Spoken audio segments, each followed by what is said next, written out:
The capacity for thought is the foundation upon which the greatness of man is built. Blaise Pascal, 1623-62. Men dread thinking more than they fear anything else on earth, even more than bankruptcy or death. Thought is cruelly destructive and dreadful. It is ruthless toward privilege, established institutions, and cozy habits. Thought is subversive and revolutionary. Thought stares unflinchingly into the abyss of darkness without fear. The greatest, most fleeting, and most unfettered aspect of man is his capacity for thought, which is also the source of all illumination in the cosmos. Bertrand Russell, a mathematician and philosopher who was awarded the Nobel Prize, everything that has been mentioned up to this point is absolutely accurate. It just takes one thought to completely transform one's life, as happened to me when I had an epiphany. It just takes one thought to send someone to prison for the rest of their life, or it may be the impetus for a life filled with prosperity and luxury for that person. It is completely up to the person doing the thinking to decide whether their ideas are dreadful or nice and enjoyable for themselves and others around them. The concepts that individuals come up with are by far the most valuable assets in our world. The United States of America existed solely as an idea prior to the time when it was finally put into practice. Before anything existed in the real world, it simply existed as an idea in the brains of individuals. Your ideas dictate the path that your life will take, and right now, both you and I represent the sum total of the thoughts that each of us has had up to this point in our lives. That's the most we can expect from ourselves at this point. Our whole lives have been spent acting on either our own ideas or the ideas of other people, depending on the situation. To think is to have ideas, and to think is to have everything. To have ideas is to think. The way in which you typically think is the most important aspect of you. It is the factor that decides everything else in your life, including the amount of money you make, the location in which you live, the things you wear, the level of education you have, the way in which you communicate, the person you marry, and the number of children you have, with the exception of the things that occur to you as a direct consequence of the thoughts that others have had. It is probable that a man's decision to serve in the military for a period of time as part of being drafted into the service was the farthest thing from his mind when he made his decision. However, the fact that he is being drafted is the result of a notion that was arrived at by the people who are in charge of making judgments. This is the case because he is being drafted. It just takes one brilliant thought to set you on the course that leads to material abundance. When you sit and think about anything on a Sunday morning or afternoon, do you think your mind may wander in as many different directions as there are possible? The law of averages will begin to favor you as soon as you begin to generate fresh ideas. All it takes is for you to get the ball rolling. Let's say you decide to devote 1 hour of your time each day for the next half a year to producing ideas that tend to explore both your own personal potential and the aims and needs of the people you would be serving. Let's also say that you commit to doing this so that you may serve the people you will be serving. Could you come up with 5 fresh suggestions each and every day for the next 6 months? Working together, my business partner Lloyd Conant and I were able to create a product that has resulted in sales that have exceeded 25 million. This was accomplished through our collaboration. We were successful in putting everything together in a little over a month's time. What ultimately becomes a product is a notion. There are people in Japan who have a success rate of 99% when it comes to determining the gender of newborn chickens by looking at their genitalia. In spite of the fact that it seems hard to tell male young chicks from female young chicks at first appearance, they are nonetheless able to achieve this feat. However, there is no method that has been sanctioned by scientific research even comes close to having such astonishing accuracy. It is something that people do without even thinking about it. They don't need any objective evidence because they just have a gut feeling about which chicks will mature into males and which will mature into females. They just have an intuitive grasp of it. The only way for those who are interested in becoming chicken sexers to learn the job is by looking over the shoulders of experienced employees who are unable to communicate the technique that they use to sex hens. Those who are interested in becoming chicken sexers must learn the profession by looking over the shoulders of experienced workers. The very fact that I am able to articulate this demonstrates the phenomenal power of intuition.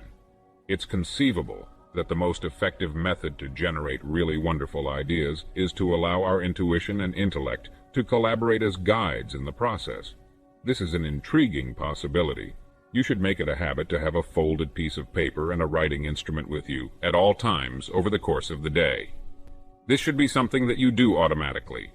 People have a propensity for having ideas strike them at the most inconvenient times, such as while they are walking, driving, taking a shower, eating. Keep an eye out for them, particularly during breakfast and lunch, or eating a meal. When the mind is in this state, which I refer to as neutral, it affords the opportunity for ideas to come to the surface and make known. There is no guarantee that we will have our most creative moments during the think time that has been set aside for us. However, if we bury the problem that we're attempting to solve deep into our thoughts, it seems that a large section of our subconscious continues to work on the notion even when we're concentrating on something else. This is true even if we're trying to tackle a different problem. When it believes that it has discovered a solution, it waits for a period of quiet before bringing it to the surface so that it may be reviewed. This allows the solution to be properly assessed. These ideas need to be written down as soon as possible so that we can give them the consideration they deserve. To investigate what Teilhard de Chardin refers to as the noosphere, which is an invisible layer of human intelligence that forms a mantle enveloping the earth, I believe that our intuition has a method of doing so. This is something that we may be able to do by delving into our more distant recollections. It is a puzzle as to how it operates, but we have all seen personally at some point in our lives that it does in fact function. Planting a problem or question deep in the unconscious by first turning it every which way during an intense conscious effort to solve it frequently leads to a solution ultimately emerging in our consciousness completely unbidden. This is because turning the issue or question in every which way during the conscious effort to solve it causes it to be turned in every which direction. During the process of rigorous conscious effort, this may be performed by spinning the issue or topic in every direction possible. "Of course," is a popular answer. "Why in the world didn't I see that?" When we turned it over in our brains, utilizing the rotisserie of our awareness, however, it did not instantly become evident what was going on. Others who rely on it happening, anticipate it happening, and wait for it to happen as a ship's lookout waits for a light in the darkness, seem to encounter it more often than others who do not depend on it happening. If you have never given this idea a try before, you are passing up an opportunity for an experience that is not only fascinating on an unlimited level, but also very satisfying. In many instances, we are able to discern whether something is right or wrong, much in the same way that those Japanese chicken sexers are able to detect which chicks are male and which are female. Because women generally appear to be more in touch with their instincts than men are, they are often better at it than men. It's likely that throughout history they've been obliged to do so, owing to a lack of physical strength that hindered females from competing with males on a more basic level. This might account for why they've been forced to do so. As a result of recent occurrences, I was kind enough to buy lunch for my grandson, who is now 11 years old. As we were making our way back to the van after the event, we came across a group of young men who seemed to be in the process of destroying a petrol station with picks and shovels. As we continued on our way, we were able to observe this activity. They were only wearing shorts up to their waists, and they worked in the middle of dense clouds of dust while shoveling broken concrete, using heavy picks and jackhammers and using heavy shovels. I came to a complete stop and turned to Danny, pointing to the younger employees as I did so, and asked him whether or not this was the kind of job that he envisioned himself doing when he was older. After watching them for a little while, he exhibited an expression of distaste by shaking his head. While Danny and I were traveling, I made the comment to him that people who have occupations that are mostly physical are not realizing their full potential because they are not challenging themselves mentally. This is the case for males as well as females. Thinking men and women do. We are able to think more clearly and effectively, as well as assist a greater number of people via our ideas than we ever could by doing manual tasks alone. Not only that, but it's also better for our health, which is an added bonus. Then there is the pleasure of making use of our physical bodies for activities that are more delightful, such as playing tennis, golf, sailing, fishing, swimming, camping, hiking, mountain climbing, running, and exercising. These are all examples of activities that we find more enjoyable when we make use of our bodies. Danny has communicated his aspiration to one day pursue a career in either the area of astronomy or archaeology. Danny is taking the idea of going to college as if it were a given, regardless of whether or not he would end up choosing one of those professions. He is treating it as if it were a given. When we have greater knowledge, we are able to think critically about many aspects of life. College attendance is not always necessary, but it can be extremely rewarding for those who put in the necessary work to prepare for it. Former Yale University President William Lyon Phelps is credited with the following quote: "The individuals who have the most intriguing images in their brains are the most interesting people. The images that we see in our minds are the beliefs that we hold dear and that help to chart the course that our lives follow." One might also refer to this as our art gallery.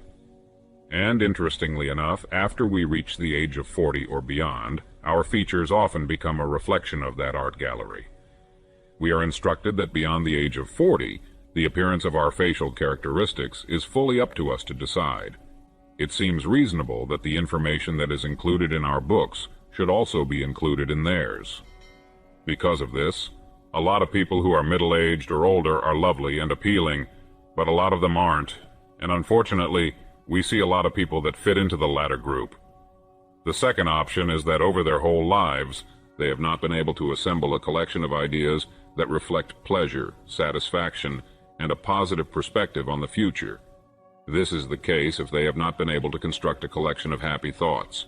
Once again, a very small percentage of the population is comprised of those who appreciate the value that great ideas bring to our day-to-day lives. The plain and basic reality is that ideas are the most important thing there is. It's conceivable for a person to have appealing physical qualities, but if they don't have any outstanding ideas, the emptiness that this causes is pretty clear to everyone around them. After going to bed, I had a dream that my waking life was filled with unending joy. As soon as I opened my eyes, I was aware that living was a responsibility. I did what needed to be done, and surprise, my obligation became a source of pleasure. My commitment to a certain set of principles has helped me achieve a great degree of serenity and a sense of accomplishment on the inward journey. When the Indian poet Rabindranath Tagore of Calcutta drew out the poem, he was surely bringing to light an idea that meant a great deal to him. One of the most gratifying experiences that life has to offer is the completion of our obligations to the people or community to whom we have dedicated ourselves. Because we live in a democratic society, every one of us has the freedom to choose how we make our livelihood. As soon as we are able to support ourselves as adults, we are released from the obligation to continue doing it. It ought to be enjoyable for us to carry out our responsibilities to the very best of our abilities. In the event that it does not, there must be a mistake somewhere else in the system. It's conceivable that we have been given the wrong responsibilities to perform. Or it's also feasible that we haven't provided our work with the adequate thought it requires up to this point. Are we as prepared as we need to be given the circumstances we find ourselves in? If the work that we perform does not seem to provide any opportunity to advance our careers, the issue may lie in the way we see things. Because we do not look in enough detail or be creative enough, we are unable to notice all of the potential for expression that is there in the work that we are now doing. This prevents us from making the most of the opportunities that are available to us. Do we include the vast majority of those who seem to take it for granted that they already have enough information, or that we will be educated while we are asleep, or that the information that we now possess will be sufficient to get us through the remainder of our lives? Is it reasonable for us to anticipate receiving the best possible quality of service while having the least amount of inventory at our disposal? Receiving a diploma from high school or a degree from college is comparable, in the eyes of many individuals, to being immunized against a disease. In fact, this viewpoint on education is known as the vaccination hypothesis. and it asserts that completion of formal education takes place with the acquisition of a certificate or degree. One college president has a tale of how, on the day of the graduation ceremony, as he was making his way toward the platform, he overheard a senior saying to another senior, "Thank God it's done." The president was going toward the platform at the time. "I have made up my mind that I am never going to pick up another book for as long as I live." He said that he had never heard anything more devastating than the comments that were being made. That young man, for some inexplicable reason, had not been sold on the idea of having an education, and interestingly enough, he did not know what the phrase commencement meant either. Education is a process that continues throughout life and should cease only when we do. Nonetheless, commencement implies the beginning of anything and not the completion of something in particular. It is the beginning of our independence, to be true, but also the beginning of an enlightened education that will assist us in developing the mental pictures that will determine who we are as people. Ideas, especially great ideas that push us to be greater and larger than we are today, are the deeply entrenched anchors that will hold us in place steadfastly, even when the turbulent winds and seas of life crash about us. Ideas are the anchors that motivate us to be better and bigger than we are today. They act as the moorings that prevent us from being scared or derailed off our path by expediency, fad, or demagogy. They also function as the anchors that protect us from drifting aimlessly. Great ideas provide us with a set of sensors that can pick up on dishonesty and phoniness, exposing what is cheap and poor, as well as what is frequently referred to as the easy buck. In other words, great ideas teach us how to spot dishonesty and phoniness. It is possible for us to keep our sense of humor while reaping the benefits of the lifelong security system that is provided for us by brilliant ideas. In fact, the introduction of such ideas provides a huge boost to our sense of humor, and as a result, smiling and laughing become vital components of our days. Expanding our horizons and delving into the unknown always leads to making mistakes, and although we are not immune to doing so, we are conscious that this is a natural and unavoidable part of the process. If we want to be successful in reaching our goals, the ideas that we subscribe to should be compatible with those goals.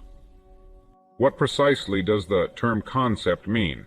People will shout, "I have an idea," from time to time. Just what is it, exactly? It is fairly likely that there is more to it than just a neurochemical and electrical response, despite the fact that it is both of those things. When previously obtained pieces of knowledge are integrated in such a manner as to yield an unanticipated outcome, this is the process that gives rise to an idea. You enthusiastically ask everyone else, "Shall we go to the beach?" Before choosing the known beach, we don't even give it a second of consideration before making our decision. We take one component, combine it with pre-existing transportation facilities, proper dress, and maybe even a picnic lunch, and then present the combined whole as the concept to the people who we are now with at this very time. It all happens in the blink of an eye, despite the fact that our brains are simultaneously engaged in the process of creating a wide variety of connections. The more fundamental information we have, the more potential combinations we'll be able to conceive of, and the farther we'll be able to take what Dr. Robert Schuller calls possibility thinking. Because of this, young people need to give the school courses that they state they'll never utilize as adults a second consideration before complaining about them. When it comes to the process of forming notions, we might potentially gain something from any and all information of a constructive kind. When we set a meaningful goal for ourselves, we provide our brains with a problem that needs to be addressed and a challenge that has to be fulfilled in a manner that is both rewarding and beneficial.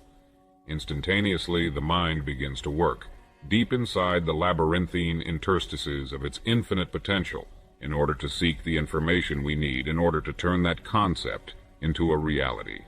This process may take a very long time. This extraordinary talent is often put to use in order to attain straightforward objectives. For example, the idea of owning a certain automobile swiftly materializes into an actual car that we may drive and clean on lazy Sunday afternoons when the weather is pleasant. It's likely that our trip from the time we receive the idea to the moment we get in the vehicle, turn the key, and drive away is quite convoluted or even circular, bringing us first here and then there. This is something we should keep in mind as we go forward.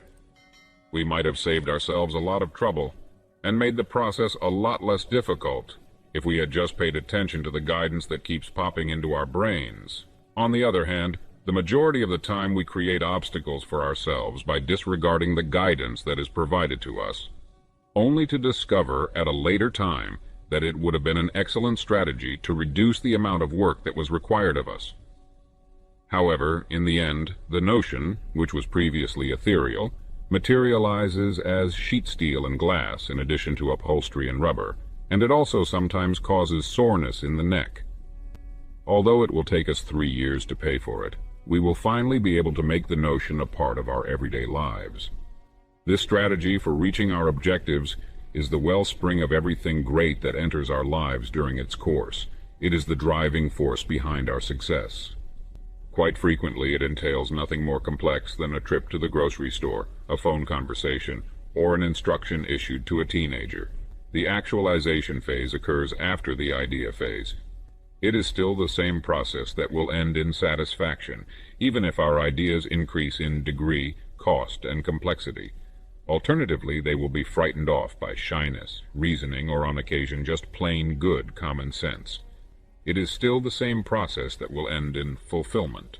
Sometimes when we are toying with or fiddling with a beautiful idea, our mental process is overrun by other ideas, meaning that the particular tasty idea in question will have to be postponed for a year or two, maybe 5 years, or even longer than that.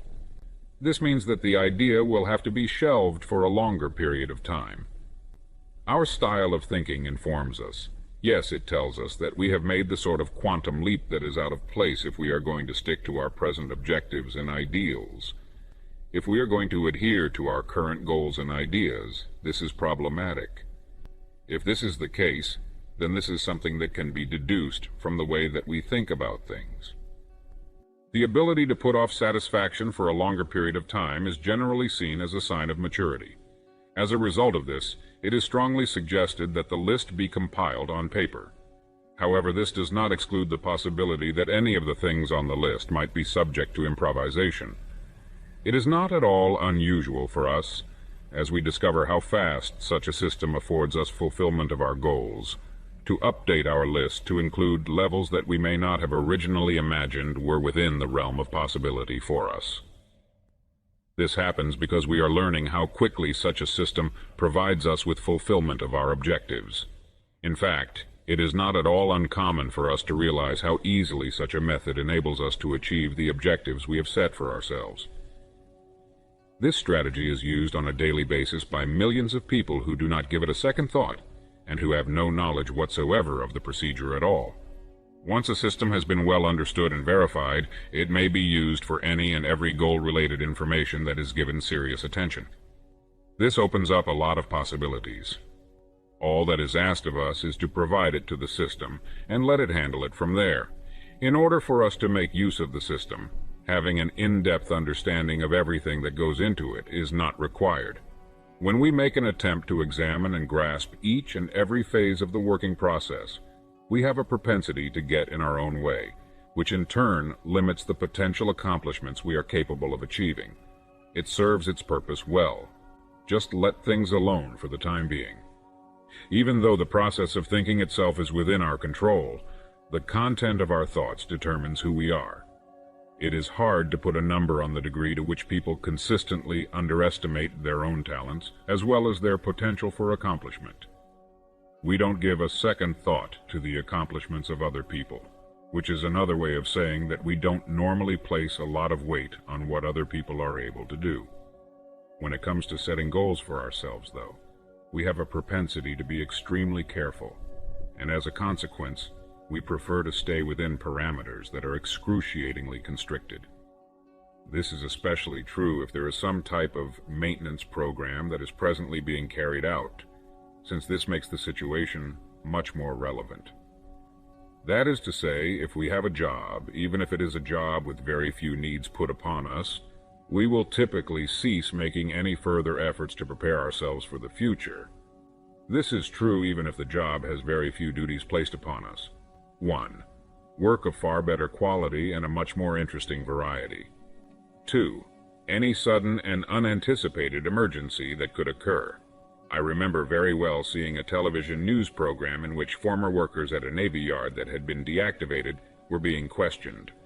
The announcer addressed the crowd with the following question: "Now that the Navy yard has been decommissioned, what are you guys going to do with yourselves?" The person who was standing closest to him was the one who spoke first. They responded, "Well, I suppose we'll just have to wait for it to open back up again." Another individual stood up and said, "I've been working in this Navy yard for the past quarter of a century. I am completely ignorant about everything." If we are to believe these individuals, then these humans were nothing more than human cattle that were kept in a single pasture and were only allowed to graze there. They would do nothing except sit there and watch their lives pass them by, since the pasture was no longer in its previous location. Over the course of 25 years, a person may, in their spare time, acquire the knowledge necessary to do heart transplants. What did all of these people do with the 16 hours that they had each day in which they were not required to work? What about the weekends and the times when there are no classes? Take out a calculator, some paper, and some writing implements, and calculate the number of hours that the average working person is actually present at their job each year. This will take some time. After that, subtract that amount of time from the total amount of time that person spent awake. If one spent 1 hour each day learning something new or participating in activities of a constructive nature, then the loss of a job would be a minor annoyance at worst, and it may even be seen as a good turn of events. And how about setting aside some time to just think? Any person who is accountable for the care of a family should, at the very least, have Plan A in place to cope with unforeseen circumstances, and ideally they should have Plans A, B, and C. When engaged in combat, a platoon leader is required to question himself on a consistent basis. What if the enemy attacks at night? Are you approaching from the rear? During the weekend, as you are getting ready for the day? Whoever brings in the most money for the family should be the one to pose the question: what do we do if the company I work for goes out of business, or lets me go for whatever reason? Then make a rough draft of the solution on that legal pad. This is the kind of thinking that a husband and wife may undertake together as well as separately, and as a result they'll come up with a variety of various choices for how to go forward in the situation as a result of their efforts. And while we're at it, what are your thoughts on the possibility of enrolling in that educational program that is centered on your core area of interest? You should do all in your power to guarantee that the person you are today will not be the same person you are in 5 years. On the other hand, the personnel of the Navy Yard who were quizzed for that particular episode of television showed the same level of ignorance that they had shown 20 years before. When I was a young kid of 12 years old, I questioned grown-ups and discovered that the adults were not one iota smarter than they had been when they were 15 years old.